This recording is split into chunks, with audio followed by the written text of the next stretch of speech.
Hi friends, welcome back to me వాటెక్ Telugu YouTube channel. గత కొద్ది రోజులుగా iOS 18లోని కొత్త ఫీచర్స్ గురించి మనం తెలుసుకుంటూ వస్తున్నాం.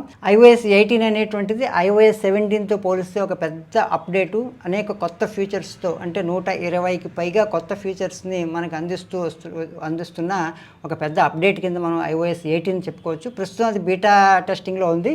త్వరలో సెప్టెంబర్ నాటికల్లా ఇది స్టేబుల్గా మన మొబైల్స్లోకి రావచ్చు అని చెప్పేసి అనుకుంటున్నాము. అయితే ఈ iOS 18లో మనకి అందుబాటులో ఉండేటువంటి కొత్త ఫీచర్స్ ఏవైతే ఉన్నాయో వాటిని మనం తెలుసుకోవడంలో భాగంగా ఈ వీడియోలో మనం హోమ్ స్క్రీన్ కస్టమైజేషన్లో కొత్తదనం ఏముందో చూద్దాం.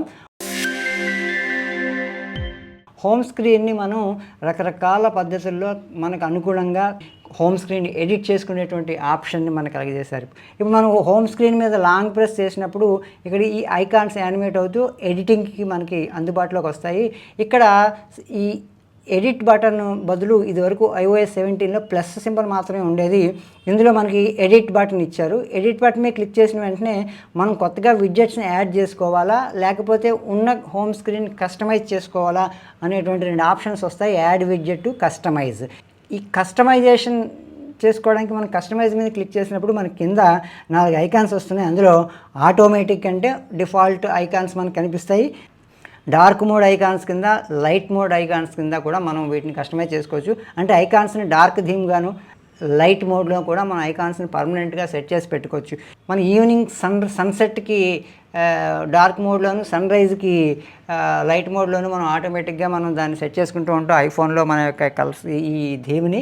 అయితే అలా కాకుండా పర్మనెంట్గా డార్క్ థీమ్లోనే మనం దీన్ని డార్క్ మోడ్లోనే పెట్టేసుకునే అవకాశం కూడా ఇక్కడ మనకి iOSలో కల్పించారు. అదేవిధంగా లైట్ మోడ్లో కూడా మనం వీటిని మార్చుకోవచ్చు. అన్నింటికన్నా ముఖ్యంగా మన బ్యాక్గ్రౌండ్ స్క్రీన్ ఏదైతే ఉందో, బ్యాక్గ్రౌండ్ ఫోటో ఏదైతే ఉందో, మన థీమ్ ఏదైతే ఉందో దానికి తగ్గట్టుగా మనం ఈ కలర్ కస్టమైజేషన్ని కూడా మనం చేసుకోవచ్చు. ఇక్కడ లాస్ట్లో ఉన్న ఐకాన్ టింటెడ్ అనే ఐకాన్ మీద మనం ట్యాప్ చేసినప్పుడు ఈ కలర్ కస్టమైజేషన్కి 2 కలర్ బటన్స్ వస్తాయి.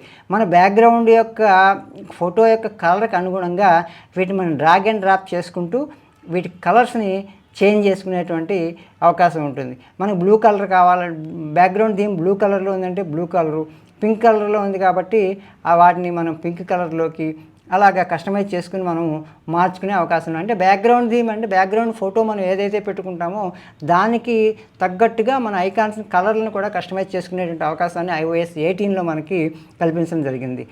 ఇక్కడేమో కల్పించింది. అలాగే ఇక్కడ డార్క్ మోడ్లోను ఆ కలర్ టింటెడ్ కలర్లోనే డార్క్ థీమ్ మోడ్ గాను మనం బ్యాక్గ్రౌండ్ కూడా డార్క్ లైటు చేసుకుంటూ కస్టమైజ్ చేసుకోవచ్చు. అలాగే మనం కలర్ పికర్ కూడా ఇక్కడ ఇచ్చారు. కలర్ని కూడా మనకు కావాల్సిన కలర్ని బ్యాక్గ్రౌండ్లోంచి పిక్ చేసుకుని దాన్ని మనం ఐకాన్స్కి పెట్టుకునేటువంటి అవకాశం ఉంటుంది. అంటే మనం కలర్ సింక్ చేసుకోలేకపోతే మనకి ఏ కలర్ కావాలి బ్యాక్గ్రౌండ్లో ఉందో ఆ కలర్ని మనం కలర్ పిక్కర్ ద్వారా పిక్ చేసుకుని వాటిని ఐకాన్స్ని కలర్గా పెట్టుకునేటువంటి అవకాశం ఉంటుంది. అలాగే ఐకాన్స్ కూడా స్మాల్ ఐకాన్స్, లార్జ్ ఐకాన్స్ అని చెప్పేసి 2 ఆప్షన్స్ ఇచ్చారు. లార్జ్ ఐకాన్లో మనకి ఏంటంటే ఐకాన్ కింద టెక్స్ట్ ఉండదు, ఐకాన్స్ పెద్దగా ఉంటాయి. స్మాల్ ఐకాన్ మీద మనం ట్యాప్ చేసుకున్నప్పుడు ఐకాన్స్ చిన్నగా ఉంటాయి. ఆ విధంగానే దాంట్లో కూడా టెక్స్ట్ కూడా మనకు కనిపిస్తుంది అనమాట. ఏ ఐకాన్ అనేది దాని కింద ఒక టెక్స్ట్ కనిపిస్తుంది. లార్జ్ ఐకాన్స్లో మనకి టెక్స్ట్ కనిపించదు. ఈ విధంగా కూడా మనకి అడిషనల్ కస్టమైజేషన్స్ని ఈ హోమ్ స్క్రీన్లో మనకు అందజేయడం జరిగింది. ఇప్పుడు మనం కస్టమైజ్ చేసుకున్నాం, టింటెడ్ కలర్ కస్టమైజ్ చేసుకున్నాం, కాదు వద్దు అనుకుంటే లైట్ కలర్లోకి వెళ్ళిపోవచ్చు, డార్క్ కలర్ సెలెక్ట్ చేసుకోవచ్చు.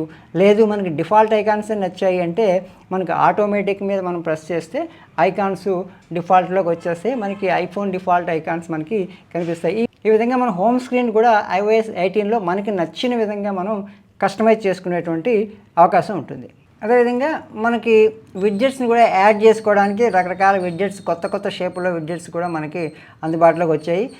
యాప్ విడ్జెట్స్ దగ్గర నుంచి మనకు కావాల్సినటువంటి ఏ విడ్జెట్ అయినా సరే, దేనైనా సరే విడ్జెట్ రూపంలో చేసుకోవచ్చు.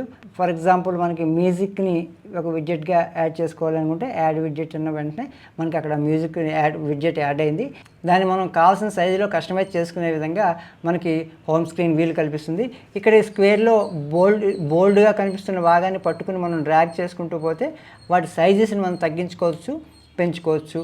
వాటిని మనం కస్టమైజ్ చేసుకోవచ్చు. ఏ రకంగా పడితే ఆ రకంగా మనం కస్టమైజ్ చేసుకోవచ్చు. అంతేకాకుండా దీంట్లో ఉన్నటువంటి ఈ ఐకాన్స్ని కూడా మనం ఎక్కడికి పడితే అక్కడికి మనం ఇలా డ్రాగ్ చేసేసి వాటిని రీప్లేస్ చేసుకోవచ్చు. వాటి ప్లేస్మెంట్స్ని మనం మార్చుకోవడానికి కూడా చాలా ఈజీగా ఈ హోమ్ స్క్రీన్ కస్టమైజేషన్లో మనకి కుదురుతుంది. ఇది iOS 18లో అడిషనల్ కస్టమైజేషన్స్ తోటి మనకి హోమ్ స్క్రీన్ని సర్వాంగ సుందరంగా తీర్చిదిద్దుకునేటువంటి అవకాశాన్ని మనకి కల్పించారు. iOS 17తో పోలిస్తే హోమ్ స్క్రీన్ కస్టమైజేషన్లో మరిన్ని ఫీచర్స్ మనకి ఇచ్చారు. కలర్ థీమ్స్ కూడా మార్చుకోవడానికి మనకు అవకాశం కల్పించారు. ఐకాన్స్ని, బ్యాక్గ్రౌండ్ని సింక్ చేసుకుని కలర్ థీమ్స్ని సెట్ చేసుకునేటువంటి అవకాశం కూడా మనకి దీంట్లో లభించింది. ఇది iOSలో ఉన్నటువంటి కొత్తగా వస్తున్నటువంటి ఫ్యూచర్లో ఇది ఒక కీలకమైన ఫ్యూచర్ కింద మనం చెప్పొచ్చు. మరిన్ని iOS 18 అప్డేట్స్ వీడియోస్తో నేను మీ ముందుంటాను. మీరు మా ఛానల్ని కొత్తగా చూస్తున్నట్లయితే సబ్స్క్రైబ్ చేసుకోండి. వీడియో నచ్చితే లైక్ చేయండి, మీ బంధుమిత్రులతో షేర్ చేసుకోండి. మీరు ఇచ్చేటువంటి సబ్స్క్రిప్షన్ల స్ఫూర్తితోటే నేను మరిన్ని మంచి వీడియోలు మీకు అందించగలుగుతాను. కాబట్టి దయచేసి మా ఛానల్ని సబ్స్క్రైబ్ చేసుకోండి. జై హింద్, జై భారత్.